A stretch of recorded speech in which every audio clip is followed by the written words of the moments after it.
الحمد لله نحمده ونستعينه ونستغفره ونعوذ بالله من شرور أنفسنا ومن سيئات أعمالنا ونعوذ بالله من شرور أنفسنا ومن سيئات أعمالنا ونعوذ بالله من شرور أنفسنا ومن سيئات أعمالنا من يهده الله فلا مضل له ومن يضلله فلا هادي له ونشهد أن لا إله إلا الله وحده لا شريك له ونشهد أن سيدنا ومولانا محمدا عبده ورسوله وصلى الله تعالى عليه وعلى آله وأصحابه وأزواجه وذرياته ومن تبعهم بإحسان إلى يوم الدين. أما بعد فأعوذ بالله من الشيطان الرجيم. بسم الله الرحمن الرحيم.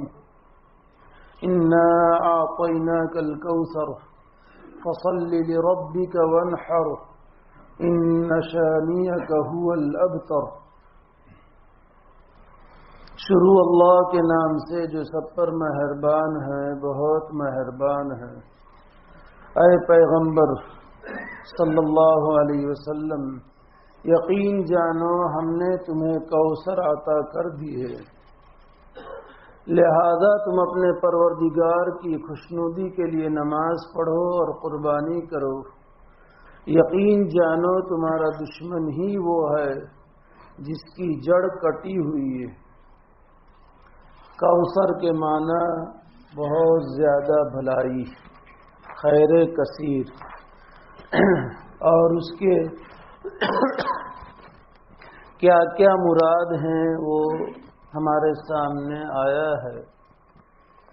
مزید آگے بڑھتے ہوئے کہ نبی اکرم صلی اللہ علیہ وسلم کو اور آپ صلی اللہ علیہ وسلم کے واسطے اس امت کو نیک اعمال پر ثواب کی زیادتی، یہ بھی خیر کثیر ہے اور آپ علیہ السلام کی اور اس امت کی خصوصیت ہے. 1 پر 10، پھر آگے جتنا اللہ تعالی چاہے، کم سے کم من جاء بالحسنۃ فلہ 10 امثالها. اللہ کے راستے میں خرچ کرنے پر کم سے کم 700 درجہ. مثل الذین ينفقون فی سبیل اللہ كمثل حبة أنبتت 7 سنابل في كل سنبلة 100 حبة والله يضاعف لمن يشاء. یہاں فی سبیل اللہ کو ذرا سمجھ لے. اللہ کے راستے سے مراد قرآن کریم میں اللہ تبارک تعالیٰ نے ایک تو لفظ استعمال کیا ہے جہاد کا لفظ، اور مسلمانوں کے اور اللہ کے دشمنوں سے لڑنے کا لفظ استعمال فرمایا ہے. قتل کرو، جہاں کہیں پاؤ پکڑو، ان کے ساتھ جہاد کرو، یہ ایک لفظ ہے. اور دوسرا لفظ ہے فی سبیل اللہ، سبیل اللہ. اسی طرح نبی اکرم صلی اللہ علیہ وسلم سے احادیث مبارکہ میں بھی جہاد کے لیے جہاد کا بھی لفظ استعمال ہوا ہے، دشمنوں سے لڑنے کے لیے. اور آپ علیہ الصلوۃ والسلام نے سبیل اللہ کا بھی لفظ استعمال فرمایا ہے. جہاں جہاد کا لفظ ہے وہاں تو کوئی دوسرا معنی محتمل ہے ہی نہیں ہے. ہاں، قرآن کریم کی بعض آیات ہیں کہ جہاں جہاد سے جہاد بھی نفس، یعنی اپنے نفس کے ساتھ مجاہدہ کرنا، ریاضتیں کرنا، مشقتیں اللہ کی عبادت میں برداشت کرنا، یہ قرآن کریم کی بعض آیات میں جہاد سے مراد ہے. وجاہدوا فی اللہ حق جہادی، وَاجْتَبَاكُمْ وَمَا جَعَلَ عَلَيْكُمْ فِي الدِّينِ مِنْ حَرَجٍ. یہاں مفسرین نے، تقریباً جمہور مفسرین نے یہاں غیر مسلموں سے لڑنا مراد نہیں لیا ہے. تو عبادت میں مشقت اٹھائے، اپنے نفس کے خلاف کرے، خواہشات کو کچلے، یہ سب ہے. وَالَّذِينَ جَاهَدُوا فِينَا لَنَهْدِيَنَّهُمْ سُبُلَنَا. یہاں پر بھی جمہور مفسرین نے جہاد سے مراد وہی اللہ کے دین میں مشقت برداشت کرنا لیا ہے. تو جہاں دشمنان اسلام کے تذکرے میں جہاد کا لفظ ہے، وہاں اب جہاد سے مراد ان سے لڑنا مراد لیا جائے گا. تو آیات کے آگے پیچھے کو دیکھ کر کے یہ معنی مراد لیا جائے گا. فی سبیل اللہ یا صرف سبیل اللہ کا لفظ جمہور علماء، جس میں مفسرین بھی داخل ہے، محدثین بھی داخل ہے، اور فقہاء کرام رحمہم اللہ بھی داخل ہے، کہ سبیل اللہ کا مصداق ایک ہی نہیں ہے، ہر خیر کا کام سبیل اللہ ہے. حتیٰ کہ امام بخاری علیہ الرحمٰن نے تو بخاری شریف میں جمعہ کے لیے چل کر جانے کو بھی سبیل اللہ سے تعبیر فرمایا ہے. اور اس پر حضرت شیخ الحدیث مولانا محمد زکریا صاحب نور اللہ مرقدہ نے مستقل مضمون لکھا ہے. ایک کتاب حضرت کی تبلیغی جماعت پر اعتراضات کے جوابات. ایک مشہور لوگوں کی طرف سے اشکال ہے کہ جماعت والے جہاد کی آیتیں اور جہاد کی حدیثیں اپنے دین پر محمول کرتے ہیں. حضرت نے اس کو مستقل لکھا ہے اور پہلا ہی سوال اسے نقل کیا ہے اور تفصیل سے ثابت کیا ہے کہ سبیل اللہ سے کیا کیا مراد ہے.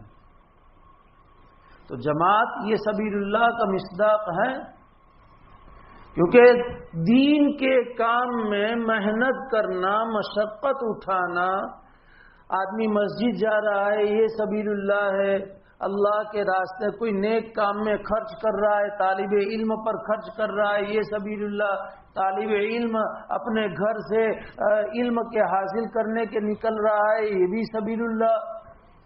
غرض یہ کہ ایک آدمی اپنے گھر سے کسی کی عیادت کے لیے نکل رہا ہے یہ بھی سبیل اللہ ہے. اس لیے اگر جہاد، میں نے اسی لیے تھوڑا سمجھانا کہ دشمن کے مقابلے میں جہاں پر جہاد کا لفظ آیا تو حدیث میں جہاں دشمنوں کے لڑنے کے لیے یا قرآن کریم میں آگے پیچھے جہاں دشمنوں کا تذکرہ ہے وہاں جہاد کا لفظ ہے تو ان آیات کو جہاد پر منطبق کیا جائے گا. لیکن اس کے علاوہ اگر سبیل اللہ کا لفظ ہے یا جہاد کا لفظ ہے، جیسے میں نے 2 مثالیں دی قرآن کریم کی آیتوں کی بھی، تو اس صورت میں یہ بالکل صحیح ہے. تو اگر جماعت والے بھی جہاد والی یہ آیتیں کہ جہاں سیاق اور سباق یعنی آگے پیچھے دشمنوں کا تذکرہ نہیں ہے تو طلب علم پر بھی یہ آیتیں منطبق ہوگی. آدمی ریاضت اور مجاہدات کر رہا ہے اس پر بھی یہ جہاد کی آیتیں منطبق ہوگی. اس لیے کوئی اشکال، لیکن اب لوگ کر رہے ہیں، کرنے دیجئے، کرنے والے تو کیا کچھ نہیں کریں گے وہ تو. لیکن ہے بات واضح کہ سبیل اللہ کا مصداق ہر کار خیر ہے، اور جہاد کو بھی میں نے سمجھا دیا ہے. لہذا اس سے معلوم یہ ہوا کہ جو آیت کریمہ میں سبیل اللہ، اللہ کے راستے میں خرچ کرنے کی ادنا حد 700 اور پھر واللہ یضاعف لمن یشاء، ایک آدمی طالب علم پر خرچ کر رہا ہے. بخاری شریف کی مشہور حدیث ہے اور بہت معمولی ثواب کے اعتبار، کام کے اعتبار سے معمولی ہے، اور اجر کے اعتبار سے بہت بڑی حدیث ہے۔ من انفق زوجین فی سبیل اللہ، جو اللہ کے راستے میں زوجین کو خرچ کرے، کوئی اشکال نہ کیجیے گا۔ زوجین بمانا دو چیزیں، جوڑا جوڑا۔ میں طلبہ کو سمجھاتا ہوں کہ دو پنسل لا کر کے آپ نے کسی کو دے دیے، دو قلم یوز اینڈ تھرو والے 5 پہلے 1 روپے والا بھی ملتا تھا، 2 روپے والا بھی یوز اینڈ تھرو ملتا تھا، اب نہیں ملتا ہے، کیا معلوم۔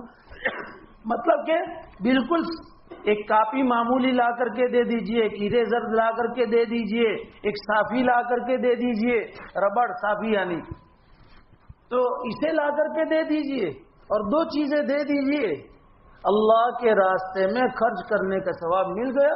2 روپے دے دیجئے۔ من انفق زوجین فی سبیل اللہ، چونکہ طلباء کے سامنے یہ حدیث ہے تو ان کو ایسی مثالیں میں بتاتا ہوں۔ تو جو اللہ کے راستے میں 2 چیز خرچ کرے، جنت کے 8 دروازے اس کے لیے کھل جاتے ہیں، جس دروازے سے چاہے داخل ہو۔ اور بخاری شریف کی حدیث ہے، میں صاحب کہہ رہا ہوں، ادھر ادھر کی بات نہیں ہے۔ تو یہاں بھی فی سبیل اللہ کا لفظ ہے، اور شراح نے، محدثین نے سبیل اللہ کہ بھئی علم کے راستے میں خرچ کرے، حج کے راستے میں خرچ کرے، اور پھر وفی کل خیر، ہر خیر کے کام میں خرچ کرے، تو اس کے لیے فضیلت ہے۔ تو سمجھانا مجھے یہ ہے، میں فی سبیل اللہ کو لے کر کے چلا ہوں، یہ سمجھا رہا ہوں۔ آیت کریمہ میں مثل الذین ينفقون فی سبیل اللہ کمثل حبۃ انبتت 7 سنابل فی کل سنبلۃ 100 حبہ، کہ ایک کا 700، تو 1 روپیہ کسی طالب علم پر خرچ کیا، 700 روپیہ خرچ کرنے کا ثواب۔ مسجد اور جماعت میں ہم بیٹھے ہیں، ساتھی کوئی ہمارا ایسا ہے کہ جو جماعت میں نہیں جا رہا ہے، ہم نے اس کا خرچہ اٹھا لیا، تو 1 روپیے کے اوپر 700 روپیہ خرچ کرنے کا، اور پھر واللہ یضاعف لمن یشاء ہے۔ حج کے ساتھی ہے، عمرہ کے ساتھی ہے، میں نے اس سے پہلے بھی کہا تھا کہ اور ساتھی ہے، سب جمع کر کے پیسے کر کے کھانے کا خرچ کرتے، دعوت کیوں نہ کر دے وے، کہ وہاں حساب رکھنا ہے، یہاں کوئی حساب نہیں، کہ خرچ کرنا ہوا فی سبیل اللہ۔ تو غرض یہ کہ وہ سمجھا رہا ہوں کہ نیکیوں میں اضافہ، اب حرم میں 1 نیکی کرے 1 لاکھ، مدینہ منورہ میں 50,000 والی بھی روایت ہے اور 5,000 والی بھی روایت ہے۔ محلے گھر میں نماز پڑھے 1 نماز کا 1 ثواب، محلے کی مسجد میں نماز پڑھے تو 25 درجہ یا 27 درجہ، جامع مسجد میں پڑھے تو 500 درجہ، یہ سب ثواب میں بتا رہا ہوں۔ تضعیف الحسنات، نیکیوں کے اوپر ثواب کی زیادتی، آپ علیہ السلام اور آپ علیہ السلام کے واسطے اس امت کی خصوصیت ہے۔ اور یہ بات محدثین نے نقل کی ہے۔ میں اس لیے کہ ممکن ہے کہ آپ کے سامنے پہلی مرتبہ بات آئی ہو، تو نیا نیا کا بھی ایک ٹریڈ چلا ہے، یہ سب نیا نیا، بعضوں کو نئے کا شوق ہوتا ہے، بعضوں کو نئے سے گھن محسوس ہوتی ہے کہ یہ سب کیا نیا نیا، آج تک ہم نے زندگی بھر نہیں سنا ہے۔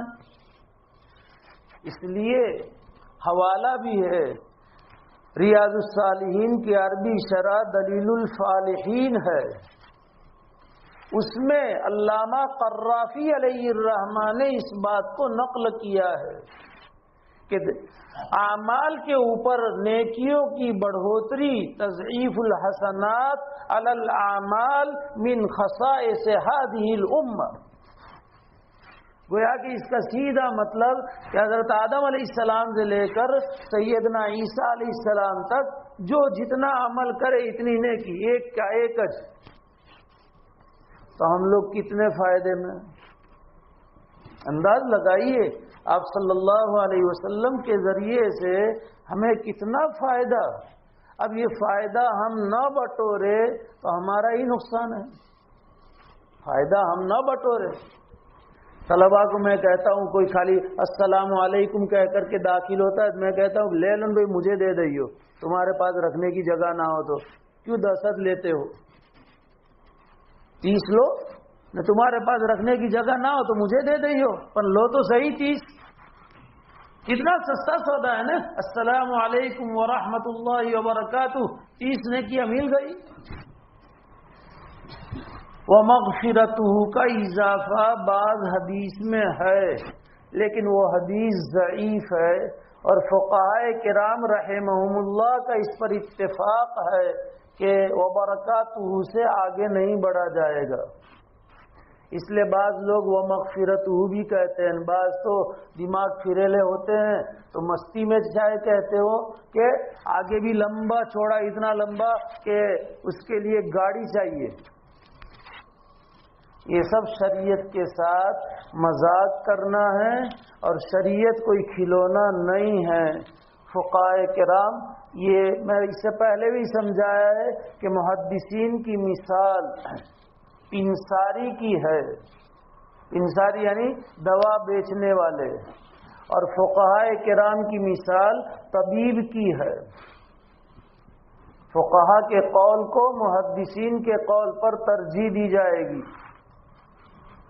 محدثین نے سب جمع کر دیا ہے، وہ یہ فیور کی ہے، فیور بھی ٹھنڈی لگ کر کے آوے تو یہ دوا، فیور گرمی سے آوے یہ دوا، سر دکھنے کی یہ دوا، سب جمع کر کے رکھ دیا ہے، لیکن اوپر سے ڈاکٹر عقیل صاحب لکھیں گے کہ بھئی یہ گولی دینے کی ہے تو جو وہ گولی دیں گے نا، وہ اپنے اعتبار سے تھوڑی دیں گے، اور دیں گے بھی تو اونٹ وحیدہ، کوئی یقینی نہیں، گارنٹی نہیں، ریئیکشن بھی آ سکتا ہے، نہ فائدہ بھی ہوئے نہ ہو، وہاں بھی ہے، لیکن یہ اپنے اعتبار سے بھئی سردی میں ایک ڈوز آپ ہی دو نا، تو پکڑا دیتے یہ توڑ کر کے نہیں توڑ کر کے نہیں توڑ کر کے، اور اللہ کے فضل سے اچھا بھی ہو جاتا ہے کہ خام کا ڈاکٹر کو 1000 روپئے نے 800 روپئے دینے کے ایک ڈوز میں اچھا ہو جاتا ہے۔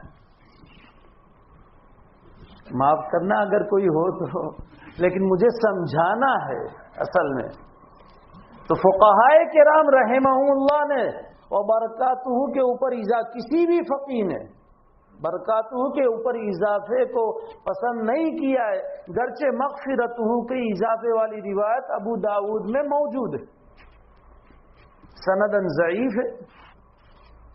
تو خیر، یہ نیکیاں السلام علیکم ورحمۃ اللہ وبرکاتہ 30 نیکیاں مل گئی۔ یہ تو اس وقت پتہ چلے گا جب ایک نیکی کی وجہ سے پلڑا جھکنے سے باقی رہے گا، تب پتہ چلے گا، ابھی یہاں پتہ نہیں چلتا ہے۔ اور ایک ایک نیکی کے لیے بھاگے گا، ماں کے پاس، باپ کے پاس، دوست کے پاس، بھائی کے پاس، بیوی کے پاس، نہ سب دنیا میں برابر دے اپنے، یہاں تو مجھے میری پڑی ہے، فکر ہے۔ تضعیف الحسنات یہ خیر کثیر کا مصداق ہے۔ جب اللہ تعالیٰ نے نبی اکرم صلی اللہ علیہ وسلم کے وسیلے سے ہمیں نوازا ہے تو پھر کیوں ہم کنجوسی کر رہے ہیں نیکیوں کے لینے میں؟ کوئی بھی معلوم ہو جائے معمولی سا بھی کام، اسے کرنے سے نہیں دریغ کرنا چاہیے۔ یہ معمولی پر سے تھوڑا سمجھانا ہے۔ ہم لوگ نماز کے لیے مسجد میں آتے ہیں، اور مسجد میں آ کر کے تو صحابہ کرام کا دور نہیں ہے کہ اشارے سے پوچھ لے کہ کتنی ہے، یا روافض والوں کا دور نہیں ہے کہ جہاں بات چیت جائز ہے۔ تو ہم گھڑی کی طرف دیکھتے ہیں کہ 7:45 کا ٹائم ہے نا، تو 5 منٹ ہوئی، اس لیے دوسری رکعت ہوگی، 7-8 منٹ پر ہو گئے تو یہ چھلی رکعت ہے، تو گھڑی کی طرف دیکھتے ہیں۔ اور پھر دوسری رکعت ہوتی ہے تو ہم قاعدے میں شریک ہونے کی تصدیق نہیں لیتے ہیں، امام صاحب کھڑے ہوتے وہاں تک، یہ سب کریں گے وہاں تک، لیکن قاعدے میں بیٹھنے کی رکوع میں ہوتے امام صاحب دوڑتا ہوا وہاں سے نل کے پاس سے دوڑتا ہوا آئے گا، رکوع میں ہوں گے تو امام صاحب۔ Time is very most important, وقت بہت قیمتی ہے، پھر رکوع جائے گا تو پھر دوسرا وقت دینا پڑے گا، اور ہم مشغول ہیں، ویری فاسٹ لائف، اس لیے وہاں سے دوڑتے ہوئے آئیں گے، رکوع میں ہوں گے۔ نہ قاعدے میں تو امام صاحب بیٹھے ہیں تو اپنے بھی آرام سے جائیں گے، کہاں کھڑے امام صاحب۔ لیکن امام کو جس حصے میں پائے اس حصے میں شریک ہونے کا اپنا مشن بنا لینا چاہیے، اور یہ حدیث سے ہے۔ ایک صحابی، آپ علیہ السلام سجدے میں تھے، ایک صحابی آئے اور سجدے میں شریک ہو گئے، اسی سجدے میں ان کی وفات ہوئی۔ یہ چانس، سنہری مواقع ہم ہاتھ سے کھو دے کیوں؟ نہ چلو موت نہیں آئی، ہم سجدے میں گئے، قاعدے میں بیٹھے، وہ پڑھیں گے، ثواب تو ملے گا کہ نہیں ملے گا؟ نہ باہر کھڑے کھڑے یوں کریں گے، نہیں یوں کریں گے تو کیا ہوگا؟ کچھ بھی نہیں ہوگا۔ چلو موت نہیں آئی لیکن ثواب ملے گا، اور زیادتی ثواب اس امت کی خصوصیت میں سے ہے۔ لیکن وہ شیطان اور نفس ایسا تگڑا ہو چکا ہے، بس جی ہمارا، ہم اپنے جی کو مزہ دے رہے ہیں، شریعت کے پابند ہم بننا نہیں چاہتے ہیں۔ تو ایک تو خیر کثیر کا یہ مصداق ہے۔ خیر کثیر میں آگے بڑھتے ہوئے صحابہ کرام رضی اللہ تعالی عنہم کی فتوحات، یہ بھی آپ علیہ السلام نے فرمایا کہ میرے لیے مشارق ارض اور مغارب کو لپیٹ دیا گیا ہے، روایت میں آپ نے فرمایا، اور اس سے کنایا کہ پوری دنیا میرے اوپر فتح ہوگی، مشرق زمین کے خزانوں کی چابیاں مجھے دے دی گئی۔ یہ خیر کثیر ہے، ملکوں کو فتح ہونا، اور فتح ہونے کے بعد وہاں اسلام کا جاری ہونا، مساجد کا جاری ہونا، لوگوں میں اسلام کی روشنی کا آنا اور لوگ اسلام کو فالو کرتے ہو جانا، یہ سب کیا ہے؟ خیر کثیر ہے۔ اور صحابہ کرام کے دور میں اسلامی فتوحات آدھی دنیا تک پہنچ چکی تھی، اور سیدنا حضرت عثمان رضی اللہ تعالیٰ عنہ کے زمانے میں باہری جنگ کے ذریعے سے بھی فتوحات شروع ہو گئی تھی۔ حضرت عمر کے زمانے تک باہری جنگ نہیں ہوئی۔ حضرت امیر معاویہ رضی اللہ تعالیٰ عنہ چونکہ شام میں گورنر تھے، اور وہاں پانی کا علاقہ ہے جیسے آج کل بھی ہے، تو بار بار اجازت چاہتے تھے، لیکن حضرت عمر رضی اللہ تعالیٰ عنہ کے سامنے حدیث تھی دریا کی سختی کے بارے میں، کہ صرف 3 مقصد کے لیے دریا پر سفر کرو: حج، عمرہ اور تجارت، اور وہ تجارت بھی مجبوری کے درجے میں، باقی اس کے علاوہ نہیں۔ کیوں؟ دریا کے نیچے آگ ہے، آگ کے نیچے دریا ہے، پھر دریا کے نیچے آگ ہے۔ حدیث میں آپ علیہ السلام نے فرمایا، تو اس سختی کی بنیاد پر، اس روایت کی بنیاد پر حضرت عمر رضی اللہ تعالیٰ عنہ حضرت امیر معاویہ رضی اللہ تعالیٰ عنہ کو باہری جنگ کی اجازت نہیں دیتے تھے۔ لیکن خشکی میں فتوحات ہوئی۔ حضرت عمر رضی اللہ تعالیٰ عنہ کی شہادت کے بعد حضرت عثمان ذو النورین رضی اللہ تعالیٰ عنہ امیر المومنین بنے ہیں، وہی ترتیب چل رہی ہے۔ ابتدائی 6 سال برابر فتوحات اسلامیہ زوروں پر، تاکہ باہری جنگیں بھی ہوئی، اور اس میں بھی اسلام کو اور صحابہ کرام کو اور مسلمانوں کی جماعتوں کو فتح سے بہراور ہوئے، فاتح بن کر کے آئے۔ سن ہجری 26 میں سب سے پہلا لشکر اسلامی حضرت امیر معاویہ رضی اللہ تعالیٰ عنہ کے زمانے، حضرت عثمان کے زمانے خلافت میں حضرت امیر معاویہ رضی اللہ تعالیٰ عنہ کے امیر ہونے کے ماتحتی میں چلا ہے، اور فاتح بن کر کے آئے۔ لمبا واقعہ ہے، مجھے اس واقعے کو بیان نہیں کرنا ہے، حرام بنت ملحان رضی اللہ تعالی عنہ کہ یہاں آپ علیہ السلام ایک مرتبہ سوئے ہوئے تھے دوپہر کو قیلولہ، آپ ایک دم مسکراتے ہوئے اٹھے. حرام رضی اللہ تعالیٰ عنہ پوچھا ما اضحکک یا رسول اللہ، کیا بات ہے مسکرانے کی؟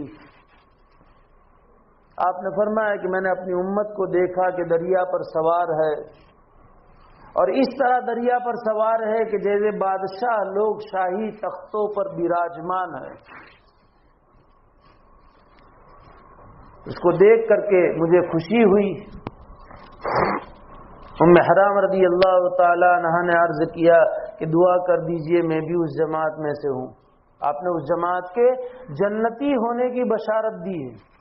حضرت حرام رضی اللہ تعالیٰ نے فرمایا دعا کر دیجئے کہ اللہ تعالیٰ مجھے اس میں سے بنا دے. آپ نے فرمایا انت منہم، تم ان میں سے ہو. چنانچہ سن 26 میں قافلہ گیا، اس میں یہ اپنے شوہر کے ساتھ تھی.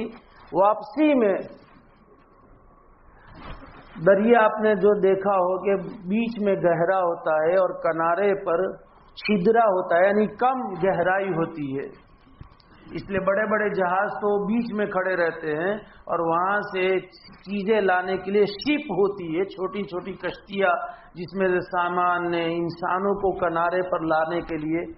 بھاونگر جس نے دیکھا ہو شپ بندر وغیرہ، وہاں سے بھی پتہ چلے گا، ممبئی سے بھی پتہ چلے گا. تو وہاں سے اتر کر کے آ رہی تھی، نے سواری پر سے گری، نے گردن ٹوٹ گئی اور وہ شہید ہو گئی. اسی دن کا واقعہ کہ پھر آپ علیہ السلام سو گئے، پھر مسکراتے ہوئے اٹھے، پھر پوچھا تو وہی بات بیان کی کہ میں نے اپنی امت کے لوگوں کو دیکھا کہ دریا کے اوپر سوار ہے، شاہی تختوں کے اوپر جیسے بادشاہ براجمان بیٹھے ہوئے ہوتے ہیں. کیا مجھے ان میں سے ہونے کی دعا کر دیجئے. اور اس کی بھی جنت کی بشارت دی.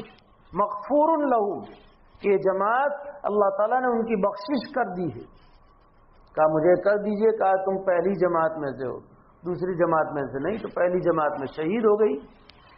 خیر مجھے بتانا یہ ہے کہ یہ اور یہ دوسری جماعت ہے نا، امیر معاویہ رضی اللہ تعالی عنہ کے بیٹے یزید ابن معاویہ کی عمارت میں چلی ہے.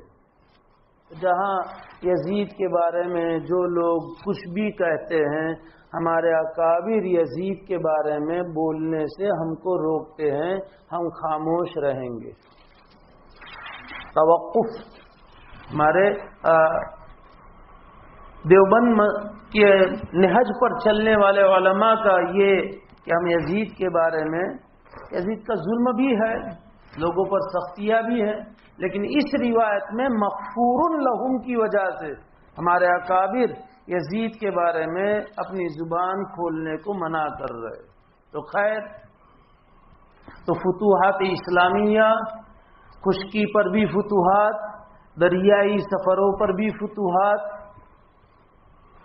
یہ بھی خیر کثیر کا مصداق ہے. اور آپ علیہ السلام نے فرما دیا کہ مجھے پورے روئے زمین کی چابیاں میرے ہاتھ میں دے دی گئی، مشارق ارض اور مغارب ارض میرے لیے لپیٹ دیے گئے. یہ اسی سے مراد ہے خیر کثیر کا مصداق. آخرت میں مقام محمود جسے شفاعت کبریٰ کہا جاتا ہے، اور یہ صرف اور صرف آپ علیہ الصلاۃ والسلام کو اللہ تبارک تعالیٰ عطا فرمائیں گے. انبیاء، ملائکہ اور کسی کو بھی یہ مقام نہیں عطا فرمائیں گے.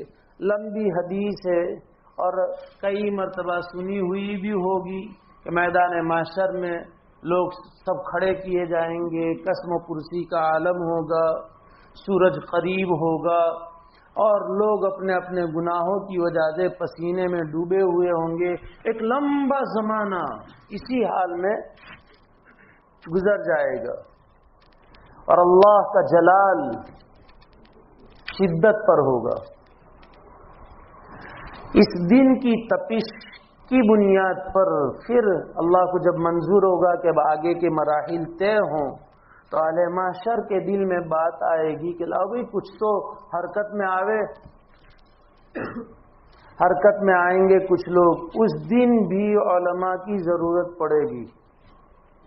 جنت میں جانے کے بعد بھی علماء کی ضرورت پڑے گی، کہ اب کیا مانگے اللہ پاک سے؟ جنت میں اللہ پاک کہیں گے کہ کیا دوں؟ تو اس وقت ابھی علماء کی ضرورت پڑے گی، جو آج علماء سے بے نیاز ہو رہے ہیں، اس دن میدان معاشر میں کہاں جائیں گے؟ جنت میں کہاں جائیں گے؟ کیا بخاری پڑھ لیے نا، اس لیے ہم بخاری سے ہم حل کرنے والے ہو گئے ہیں، تو جنت میں بخاری آئے گی آپ کے پاس؟ اشارہ کر رہا ہوں، اللہ کرے کہ سمجھ میں آ جائے کہ ہم مستغنی ہیں، ہمیں علماء کی ضرورت نہیں ہے۔ جنت میں بھی ضرورت پڑے گی اور میدان محشر میں بھی ضرورت پڑے گی۔ اللہ ہمیں صحیح سمجھ دے، علماء سے کمال درجے کی وابستگی اللہ تعالی نصیب فرمائے اور اصلاح کی نیت سے نصیب فرمائے۔ مشورے کے بعد ایک وفد، سب لوگ نہیں، ڈیپوٹیشن وفد حضرت آدم علیہ السلام کے پاس جائیں گے کہ دیکھتے ہو نا، آپ ہمارے ابا ہے، اللہ تعالیٰ نے آپ کو اپنے ہاتھ سے بنایا، آپ کو جنت میں ٹھہرایا، آپ ذرا اس مسئلے کو حل کروا دو نا۔ میرا کام نہیں، میں بہت مختصر کر کے چلنا چاہتا ہوں، اس لیے تم نوح کے پاس جاؤ۔ نوح کے پاس آئیں گے کہ آپ سب سے پہلے رسول ہے روئے زمین پر، کہ کافروں کی طرف بھی آپ بھیجے گئے، اس سے پہلے صرف ایمان والوں کے پاس پیغمبر آئے ہیں۔ کہا میرا کام نہیں ہے۔ ابراہیم کے پاس جاؤ، خلیل اللہ ہے، ابراہیم کے پاس آئیں گے، اور اس میں لمبا لمبا زمانہ ہے، یہاں سے رستہ بتائیں سیدھے وہاں پہنچ گئے، ایسا نہیں ہے کہ 108 میں نے 108 میں کہ چلو بھائی اب وی ایس میں نہیں تو سیویل میں چلو، ایسا نہیں ہوگا۔ ہاں بیچ میں وقفہ، اور وہ وقفہ کتنا ہوگا وہ اللہ ہی بہتر جانتے ہیں۔ ابراہیم علیہ السلام کے پاس آئیں گے، وہ کہیں گے میرا کام نہیں ہے۔ موسیٰ کے پاس جاؤ، وہ جلیل القدر نبی ہے، اللہ تعالیٰ نے ان سے سرگوشی کی ہے، صاحب کتاب ہے، کلیم اللہ ہے۔ موسیٰ علیہ السلام کے پاس آئیں گے، کہا کہ میرا بھی کام نہیں ہے۔ عیسیٰ کے پاس جاؤ، وہ اللہ کی روح ہے، اللہ کے بندے ہیں، اللہ نے اپنے کلمے سے ان کو پیدا کیا ہے، وہاں آئیں گے، کہا میرا کام نہیں ہے۔ محمد کے پاس جاؤ۔ یہ لمبی ایک سائیکل چلے گی، چینل چلے گی، اور اخیر میں نبی اکرم صلی اللہ علیہ وسلم کے پاس آئیں گے۔ آپ صلی اللہ علیہ وسلم اللہ کے حضور میں حاضر ہوں گے، حضور میں حاضر ہو کے ہی سجدے میں گر جائیں گے، اور لمبا زمانہ جتنا اللہ کو منظور ہوگا اللہ کی حمد بیان فرمائیں گے ان کلمات سے جو اللہ اس وقت القا فرمائیں گے جو آپ کو ابھی بھی معلوم نہیں، اور پھر اس کے بعد آپ علیہ السلام سے راضی ہو کر کے اللہ تعالیٰ فرمائیں گے کہ سر اٹھاؤ، کہو تمہاری بات سنی جائے گی، مانگو گے دیا۔ اب حساب کتاب شروع ہوگا۔ یہی شفاعت کبریٰ ہے، یہی مقام محمود ہے، اور نبی اکرم صلی اللہ علیہ وسلم ہی اس کے مصداق ہیں۔ یہاں ایک بات سمجھ کر کے پھر اپنی بات مختصر اور کرتا ہوں کہ اللہ تعالیٰ نے ہی دل میں ڈالا، جیسے میں نے آپ کے سامنے عرض کیا، پہلے سے اللہ تعالیٰ آپ علیہ السلام کے دل میں ڈال دیتے تو کہ بھئی سیدھے محمد کے پاس جاؤ، اتنی لمبی سائیکل گھمانے کی کیا ضرورت، چینل۔ اور میں نے کہا کتنے سال بیچ میں ہوں گے نہیں معلوم ہے۔ نبی اکرم صلی اللہ علیہ وسلم کا شرف، آپ کی عظمت اور آپ کے مقام کو واضح کرنے کے لیے کہ سارے لوگوں کے سامنے آپ کا مقام کہ جو دیگر انبیاء نہیں کر سکے، جو ملائکہ اور مقربین نہیں کر سکے، جن سے کام نہیں بنا، وہ کام میرے لاڈلے اور میرے محبوب صلی اللہ علیہ وسلم سے ہوا۔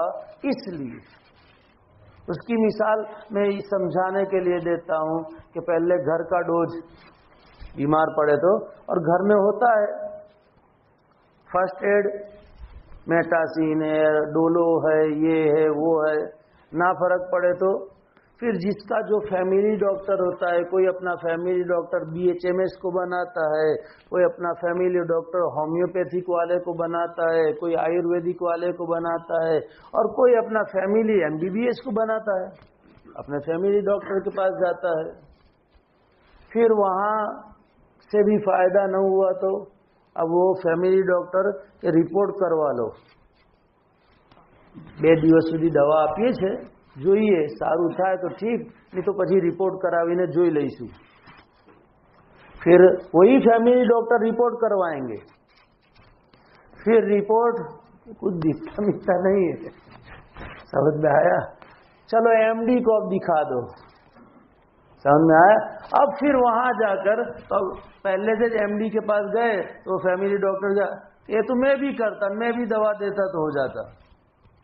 نے گھر میں امی کے ایک بیٹا ایم ڈی کے پاس گیا نا, 1000 روپے فیس دے کر کے آیا, مجھے کہا ہوتا تو میں ڈولو نے یہ میٹازین نے یہ کوئی گولی دیتی تو اللہ, اور 2 روپے صدقہ کرتی تو اللہ پاک اچھا کر دیتے. ایم ڈی کے پاس 1000 روپے دے کر نے پھر 500 کی دوا, 1500 نے پھر رپورٹ کے 2500, بیٹا 4000 گھس گئے. تو ایم ڈی کی حقیقت اس وقت واضح ہوگی نا کہ جب پھرتے پھرتے پھرتے ایم ڈی کے پاس جاوے نے, پھر اللہ کے حکم سے ایم ڈی کے ہاتھوں میں اللہ نے شفا دی ہو تو اس ایم ڈی کی قدر ہوگی, ورنہ پہلے جو ایم ڈی کے پاس چلا جاوے تو نبی اکرم صلی اللہ علیہ وسلم کی عظمت کو واضح کرنے کے لیے اللہ نے یہ چکر چلایا ہے کہ پہلے آدم کے پاس جانے کا دل میں ڈالا, پھر انہوں نے رہنمائی کی نوح کے پاس, پھر ابراہیم, پھر موسیٰ, پھر عیسیٰ, اس طریقے سے پھر نبی اکرم صلی اللہ علیہ وسلم. تو یہ مقام محمود. اب آگے مقام محمود کی دعا کرنے کے لیے آپ کی تواضع, مقام محمود آپ ہی کو ملنا ہے, اور آپ علیہ السلام کو اللہ تعالیٰ نے بعد میں بتا بھی دیا تھا, لیکن پھر بھی آپ کی تواضع کہ امت سے آپ علیہ السلام فرما رہے ہیں کہ تم میرے لیے مقام محمود کی دعا کرو. اذان کے بعد اللہم رب هذه الدعوة التامة والصلاة القائمة آت محمدا الوسيلة والفضيلة وابعثه مقاما محمودا الذي وعدته. آپ علیہ السلام نے فرمایا اذان کے کلمات کو جو دھیان سے سنے اور جواب دے, پھر درود شریف پڑھے, پھر یہ دعا پڑھے وجبت لہو شفاعتی, وجبت لہو, آپ علیہ السلام کی سفارش کا وہ مستحق یقیناً بنے گا. اس کا سیدھا مطلب کیا؟ دنیا سے ایمان کے ساتھ جائے گا. خاتمہ بالخیر کا آسان نسخہ اذان دھیان سے سنے, جواب دے, اور پھر درود شریف کے بعد یہ دعا پڑھے, انشاءاللہ وہ ایمان لے کر کے جائے تو آپ علیہ السلام کی سفارش کا مستحق بنے گا نا, ورنہ حوض کوثر پر سے نہیں ہٹا دیے. سحقن سحقن لمن غیر آبادی, یہاں آپ خود فرما رہے وجبت لہو شفاعتی. اس کا سیدھا مطلب ہے کہ وہ دنیا سے جائے گا, ایمان کے ساتھ جائے گا. اللہ ہم سب کو خاتمہ بالخیر نصیب فرمائے. یہ کوثر پر بات رکی ہے, انشاءاللہ مزید چلیں گے. چند باتیں مختصراً اشارے کے طور پر. دیکھو یہ آج آخری رات ہے رمضان کی, رمضان 1447 ہجری کے آخری رات ہے. کل آخری دن ہوگا اور مغرب کے بعد ہم سب یہاں سے چلے جائیں گے. لیکن کچھ ہم نے جب 10 دن قربانی دی تو ہم اپنے اللہ سے ایسا پختہ عہد کر کے جائے کہ اب ہماری زندگیاں باہر نکلنے کے بعد بھی اللہ کے راضی ہونے کے مطابق کام ہو, ناراضگی والے کام نہ ہو. کیونکہ زندگیاں بہت مختصر ہمیں ملی ہے. مان لو مثال کے طور پر, اللہ نہ کرے گرچہ اہل السنہ والجماعت کا یہ عقیدہ ہے کہ گناہ کبیرہ کی وجہ سے نیکیاں ختم نہیں ہوتی ہے, لیکن اس کے فوائد کا اور اس کی قبولیت کے آثار کا ختم ہونا تو یقینی ہے. ہم گناہ کرنے میں لگ گئے اور اللہ کو ہمارا یہ عمل پسند نہیں آیا, اور اللہ نہ کرے اللہ نے ہمیشہ کے لیے مہر لگا دی تو, اور زندگیاں مختصر ہیں، اسی لیے تو شب قدر دی ہے، اسی لیے تو جمعہ دیا ہے، مستجاب ساعت دی ہے، تاکہ میرے محبوب کی امت دوسری امتوں کے ثواب کی زیادتی بھی ہم نے سنا کہ ثواب یہ سب۔ اب اگر ہم ان سب کے باوجود بھی اللہ کی نافرمانیوں کے اوپر تلے رہیں، دیکھیے چند نمازیں پڑھ لینا یہ دین نہیں ہے، تسبیح پڑھ لینا، قرآن کریم کی تلاوت کر لینا، کچھ چھوٹی موٹی محنت کر لینا، یہ دین پورا نہیں ہے۔ پورا دین ہماری 24 گھنٹے کی زندگی اللہ اور اللہ کے رسول صلی اللہ علیہ وسلم اور شریعت کے مطابق گزرے، یہ ہے دین۔ اور اس کے اوپر اللہ کی طرف سے کامیابی کے وعدے ہیں، دنیا کے بننے کے، آخرت کے بننے کے وعدے ہیں، اور زندگیوں کے متعلق سوال ہوگا عن عمرہ فیما افنا، کہ زندگی کہاں صرف کی۔ اگر ہم نے اللہ کی مرضی کے مطابق صرف کی ہے، پھر بھی ڈرتے رہنے کی ضرورت ہے، تو کچھ جواب دے سکنے کی اللہ کی رحمت سے امید رکھتے ہیں۔ لیکن اگر اللہ کی نامرضیات پر ہم نے زندگیاں گزاری ہیں تو ہم کیسے جواب دے پائیں گے؟ اور پھر زندگی کا بہت ہی قیمتی وقت جوانی، وعن شبابہ فیما ابلا،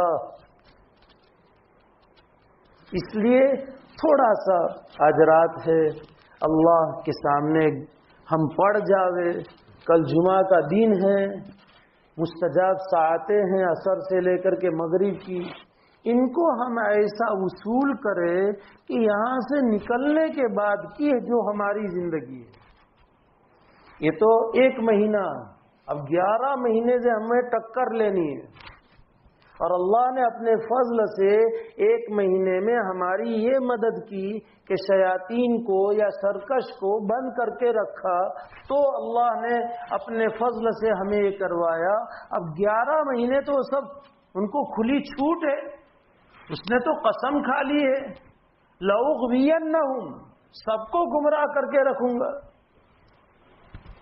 اس لیے میں بہت عاجزی سے، اور میں خود بھی محتاج ہوں، ایسا نہیں کہ صرف آپ کو مخاطب کر رہا ہوں، ہم سب مل کر کے اپنے اپنے طور پر اپنے اللہ سے اس طرح کا سودا کر لے، معاملہ کر لے کہ ہماری 11 مہینے کی جو طویل زندگی ہے، وہ طویل زندگی اللہ کو غصہ میں لانے والی نہ گزرے، اللہ کی رضا میں۔ کیونکہ حالات مجھے بیان نہیں کرنے، آپ سب جانتے ہیں ہمارے ملک کے حالات کیا ہیں، دوسرے پڑوس کے ملک کے کیا ہے، اور دنیا میں کیا ہو رہا ہے، ہر ایک کو کچھ نہ کچھ تو علم ہے۔ ان حالات میں اچھائی سے رہنا نصیب ہو، اطمینان اور چین سکون نصیب ہو، حالات کے بادل چھٹ جائے، صرف واحد طریقہ ہے، وہ یہ کہ اللہ اور رسول صلی اللہ علیہ وسلم کی اور شریعت کی اطاعت۔ یہ ہے، صحابہ کی زندگی ہمارے سامنے ہے، ان کے پاس یہی تھا۔ ان کے پاس کون سا ایجوکیشن تھا، ان کے پاس کون سی مالداری تھی چند صحابہ کو چھوڑ کر کے، کہ بھئی ایجوکیشن نہیں ہے اس لیے مسلمان پستی میں ہے، مسلمان کے پاس مال نہیں ہے اس لیے وہ پستی میں ہے۔ تو صحابہ کے پاس کون سا ایجوکیشن تھا، کون سا مال تھا؟ وہ تو امی تھے، اکثر لوگ پڑھے لکھے نہیں تھے، مالداری میں بھی کم تھے۔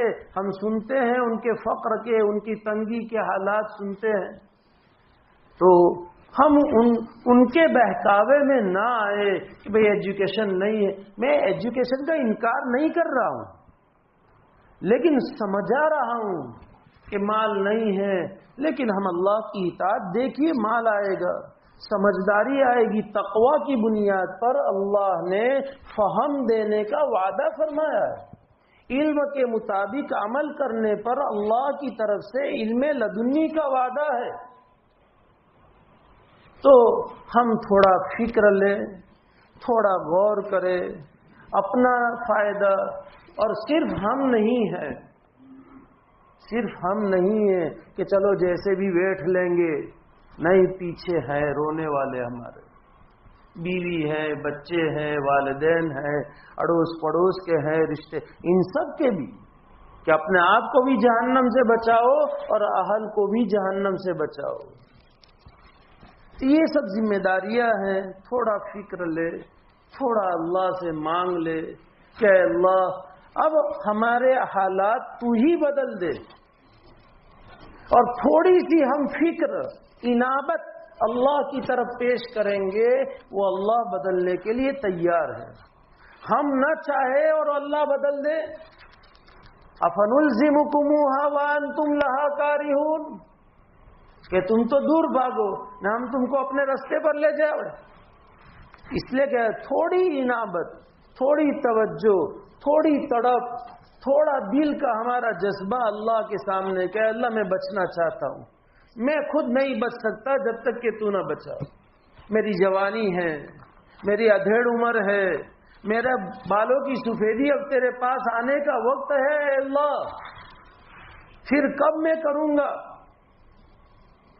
یہ تھوڑا سا سوچ لے اور 11 مہینوں کے لیے اپنے آپ کو تیار کر لے، پھر آئندہ دیکھو کہ ہم نے 11 مہینے اس طرح گزارے ہیں، پھر جو رمضان آئے گا اور رمضان ہمارا کیسا گزرتا ہے۔ اس لیے اللہ مجھے بھی توفیق دے، آپ سب کو بھی توفیق دے، اور اللہ تعالیٰ پوری امت کے دلوں میں یہ بات ڈال دے، اور پوری امت کے حالات اللہ اپنے فضل سے سنوار دے۔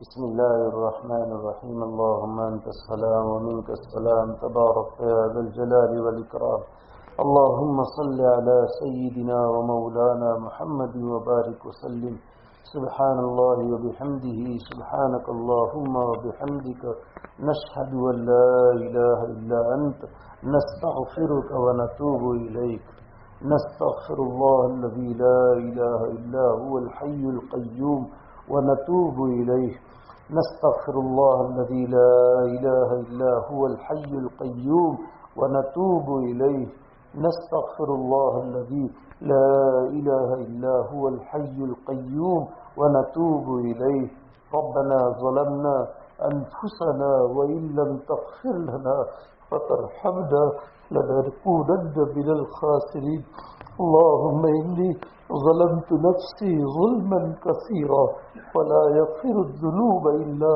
أنت فاغفر لي مغفرة من عندك وارحمني إنك أنت الغفور الرحيم فاغفر لنا مغفرة من عندك وارحمنا إنك أنت الغفور الرحيم اللهم اغفر لنا ولوالدينا ولأساتذتنا ولمشايخنا ولأزواجنا ولذرياتنا ولإخواننا ولأخواتنا ولأقاربنا ولأحبابنا ولطلبتنا ولمن حق علينا ولمن أحسن إلينا ولمن أوصانا بالدعاء ولسائر المؤمنين والمؤمنات والمسلمين والمسلمات ربنا اغفر لنا ولإخواننا الذين سبقونا بالإيمان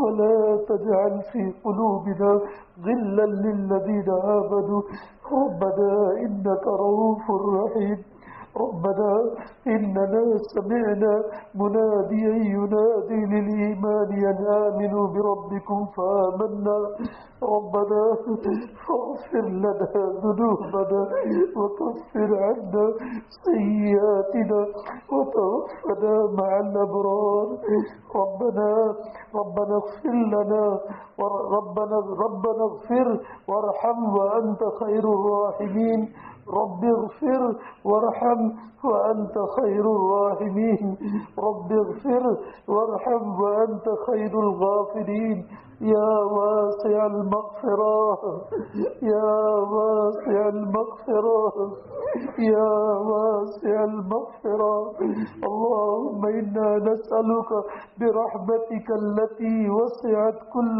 شيء أن تغفر لنا وترحمنا اللهم إنا نسألك برحمتك التي وسعت كل شيء أن تغفر لنا وترحمنا. اللهم إنا نسألك برحمتك التي وسعت كل شيء أن تغفر لنا وترحمنا. اللهم إنا نسألك فعل الخيرات وترك المنكرات وحب المساكين وأن تغفر لنا وترحمنا وأن تغفر لنا وترحمنا وأن تغفر لنا وترحمنا. وإذا أردت بقوم فتنة فتوفنا غير مفتون. ونسألك حبك وحب من يحبك وحب عمل يقرب إلى حبك. ربنا لا تؤاخذنا إن نسينا أو أخطأنا. ربنا ولا تحمل علينا إصرا كما حملته على الذين من قبلنا. ربنا ولا تحملنا ما لا طاقة لنا به. واعف عنا واعف عنا واعف عنا واغفر لنا واغفر لنا واغفر لنا وارحمنا وارحمنا وارحمنا.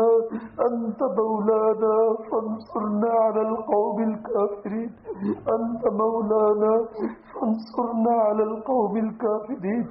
أنت مولانا فانصرنا على القوم الكافرين. اللهم ارحمنا برحمة تغننا بها عن رحمة من سواك. اللهم افتح لنا أبواب رحمتك وسهل لنا أبواب رزقك. اللهم غشنا برحمتك وجنبنا عذابك. اللهم صل على سيدنا ومولانا محمد وبارك وسلم يا أرحم الراحمين يا أرحم الراحمين یا ارحم الراحمین. ہم سب کے سب گناہوں کو معاف فرما. رمضان پورا ہونے سے پہلے پہلے معافی کا فیصلہ فرما لے. اے اللہ ہمارے والدین، ہمارے اساتذہ کرام، ہمارے مشائخ اعزاز، ہمارے بیوی بچے، ہمارے بھائی بہن، ننیالی رشتے دار، ننیالی رشتے دار، دودھ کے رشتے دار، سسرالی رشتے دار، اے اللہ محبت رکھنے والوں کو، محسنین کو، اے اللہ چاہنے والوں کو، دوست احباب کو، طلباء کو، مریدین کو، خادمین کو، اے اللہ ادنا درجے کا احسان کرنے والوں کو بھی، اے اللہ پڑوسیوں کو، اے اللہ پڑوسیوں کو، اے اللہ پوری امت کو معاف فرما دے. اے اللہ رمضان گزرنے سے پہلے پہلے معافی کا فیصلہ فرما دے. اے اللہ اے اللہ اے اللہ معافی کا فیصلہ فرما دے. جبرائیل امین کی بددعا سے بچا لے. اے اللہ بچا لے. ہم آپ سے مانگتے ہیں آپ دے دیجیے. اے اللہ دے دیجیے. کمزوروں کو دیتا ہے شریف داتا. آپ تو وہاب ہے، بلا مانگے بہت زیادہ دینے والے ہیں. ہم آپ سے مانگتے ہیں آپ مانگنے والوں کو خالی ہاتھ خالی ہاتھ لوٹانے سے شرماتے ہیں. اے اللہ جھولیاں بھر دے. معافی سے ہماری جھولیاں بھر دے. رحمتوں سے بھر دے، برکتوں سے بھر دے، اتباع شریعت کے جذبات سے بھر دے. اے اللہ جیسے رمضان میں طاعت کرنا اور گناہوں سے بچنا آپ نے آسان فرمایا، اے اللہ پوری زندگی گناہوں سے بچنا ہمارے لیے آسان فرما. ہم کمزور ہیں اے اللہ، انتہائی کمزور ہے، ضعیف ہے، ذلیل ہے، عاجز ہے. نفس کا مقابلہ مقابلہ ہم نہیں کر پائیں گے جب تک آپ کی مدد نہ ہو، شیطان کا مقابلہ ہم نہیں کر پائیں گے اللہ جب تک آپ کی مدد نہ ہو۔ نفس اور شیطان کے مقابلے میں تو ہی ہماری پوری زندگی مدد فرما۔ نعوذ باللہ من شرور انفسنا ومن سیئات اعمالنا، نعوذ باللہ من شرور انفسنا ومن سیئات اعمالنا، نعوذ باللہ من شرور انفسنا ومن سیئات اعمالنا۔ اے اللہ دنیا کی تنگی سے بھی حفاظت فرما، آخرت کی تنگی سے حفاظت فرما، قبر کی تنگی سے حفاظت فرما، موت کی سختیوں سے حفاظت فرما۔ اے اللہ میدان محشر کی رسوائی سے حفاظت فرما، اس دن کی فقیری سے حفاظت فرما۔ اے اللہ اس دن کی فقیری سے حفاظت فرما، اس دن کی مسکینی سے حفاظت فرما دے، ہماری نسلوں کے لیے بھی حفاظت کا فیصلہ فرما دے۔ اے اللہ ہمارا ایمان محفوظ فرما، نسلوں کا ایمان محفوظ فرما، امت کے ایمان کی حفاظت فرما، امت کی ہر قسم کے ارتداد سے حفاظت فرما۔ اے اللہ امت کو حیا کے زیور سے آراستہ فرما، بے حیائی سے امت کی پوری حفاظت فرما۔ اے اللہ دے بے حیائی سے بچانے کا فیصلہ فرما دے، حیا کے زیور سے آراستہ کرنے کا فیصلہ فرما دے۔ اے اللہ حیا ہم سے نکل گئی ہے، ایمان بھی اس کے ساتھ جاتا رہا، الحیا والایمان قرنا دونوں ساتھی ہیں، ایک کے جانے سے دوسرا خود بخود چلا جائے گا۔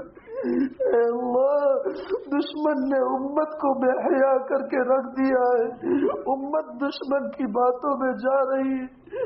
اے اللہ اپنے فضل سے امت کو حیا کے زیور سے آراستہ فرما، بے حیائی سے پوری حفاظت فرما۔ اے اللہ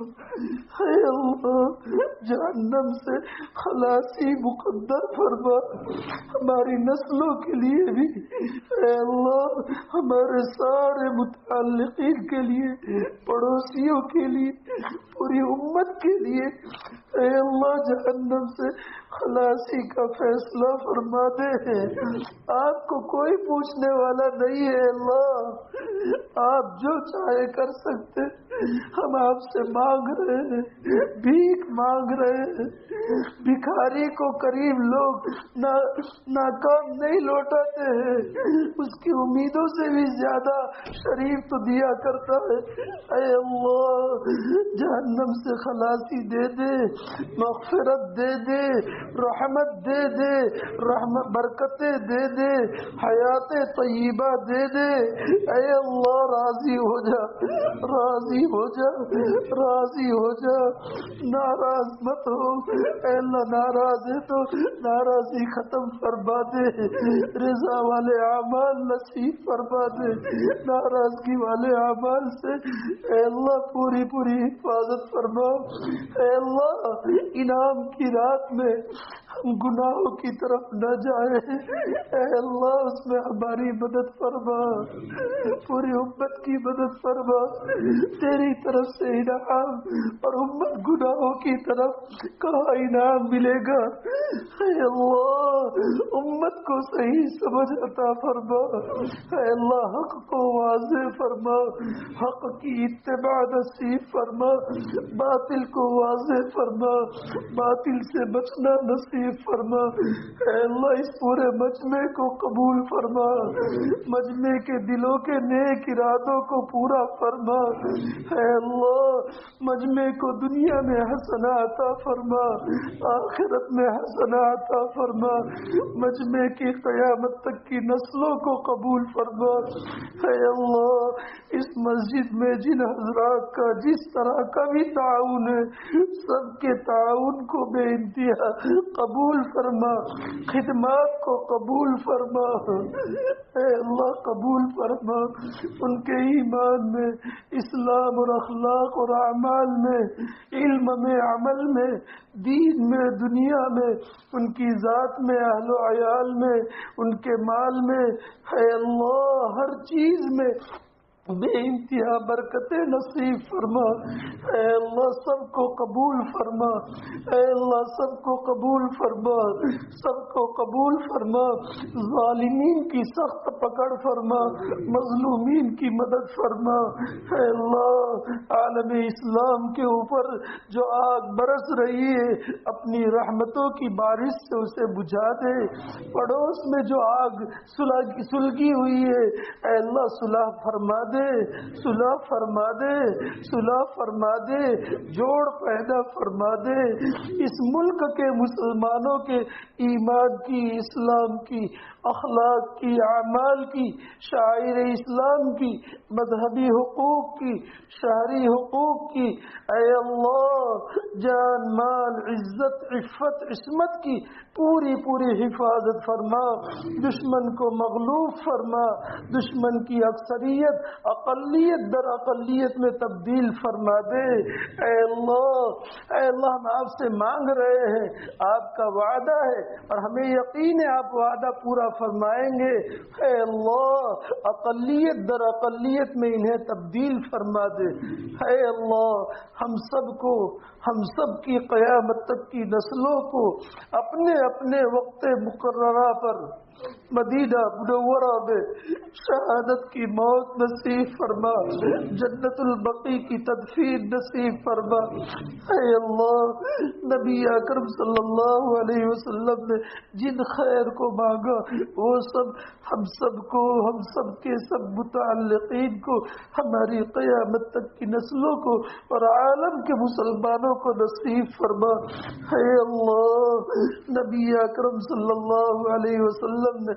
جن چیزوں سے حفاظت چاہی ان تمام سے ہم سب کے سب متعلقین کی، ہماری قیامت تک کی نسلوں کی اور عالم کے مسلمانوں کی پوری پوری حفاظت فرما، اے اللہ ہمارے مشائخ کی عمروں میں بے انتہا برکت پیدا فرما، انہیں صحت و قوت سے مالا مال فرما، ان کے علوم ظاہرہ اور باطنہ اور نسبتوں سے ہمیں مستفیض فرما، اے اللہ ان کی قدردانی نصیب فرما، اے اللہ محض اپنے فضل و کرم سے نبی اکرم صلی اللہ علیہ وسلم کے وسیلے سے ہمارے مشائخ کی برکت سے اس محفل میں آپ کا جو بھی برگزیدہ ہو اے اللہ اس کی برکت سے ہم سب کی سب دعاؤں کو قبول فرما، آمین۔ ربنا تقبل منا انك انت السميع العليم وتب علينا انك انت التواب الرحيم، جزا الله عنا محمدا ما هو اهله صلى الله عليه وسلم، سبحان ربك رب العزة عما يصفون وسلام على المرسلين، الحمد لله رب العالمين برحمتك يا ارحم